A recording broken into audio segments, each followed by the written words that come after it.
திமுக 2026 ஒரு 200 தொகுதியை வெற்றி பெற்று ஆட்சியை அமைச்சதுக்கப்புறம் ஒரு கூட்டம் சொல்லும், திமுகவில் காசை வாரி வாரி இறைச்சிட்டாங்கன்னு. ஒரு பக்கம் சொல்லுவாங்க திமுகவில் பெட்டியை மாற்றிட்டாங்கன்னு சொல்லிட்டு. அது மக்களுக்கு தெரியும், என்ன அடிமட்ட திமுக தொண்டனுக்கு தெரியும்.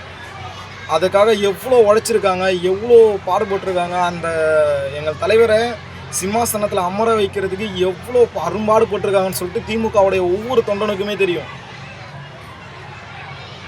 நீங்கள் சொல்லிட்டா பெட்டியை மாற்றிட்டாங்க, காசை கொடுத்துட்டாங்க. எப்பா காசை கொடுக்குறாங்க கொடுக்கல, பெட்டியை மாற்றுறாங்க மாற்றலை, ஆட்சியை அமைச்சோமா? அதுதான் நாங்கள் சொன்ன இலக்கை அடைஞ்சோமா? அதுதான் கேள்வி.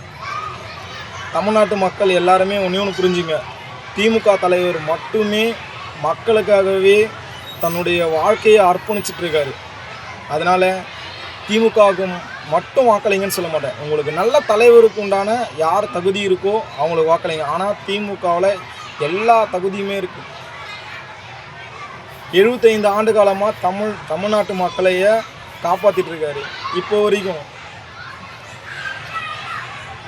ஒரு சின்ன விஷயம்னா கூட பதறி அடிச்சுட்டு அதற்கு உண்டான வருத்தத்தையும் தெரிவிக்கிறாரு. நேற்று கூட தென்காசியில் ஒரு சின்ன விபத்து ஏற்பட்டது. அதை நியூஸில் பார்த்த உடனே அடுத்த செகண்டே அங்கே இருக்க கலெக்டர் முதற்கொண்டு அங்கே போயிட்டு பார்க்க சொல்லியிருக்காரு. பார்த்துங்க, அப்போனா இது அரசியல். இப்போ 2026 அரசியல் வந்துருச்சு அப்படின்லாம் கிடையாது. அவருடைய குணமே அதுதான்.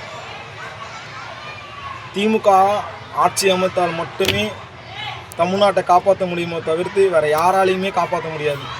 இது தமிழ்நாட்டு மக்களுக்கும் நல்லாவே தெரியும். அதனால் 2026 வரும் சட்டமன்ற தேர்தலில் எப்படியாவது திமுகவை மாபெரும் வெற்றி அடையணும். அது மட்டும்தான் திமுகவுடைய தொண்டனுடைய வேண்டுகோளும் மக்களுடைய வேண்டுகோளும்.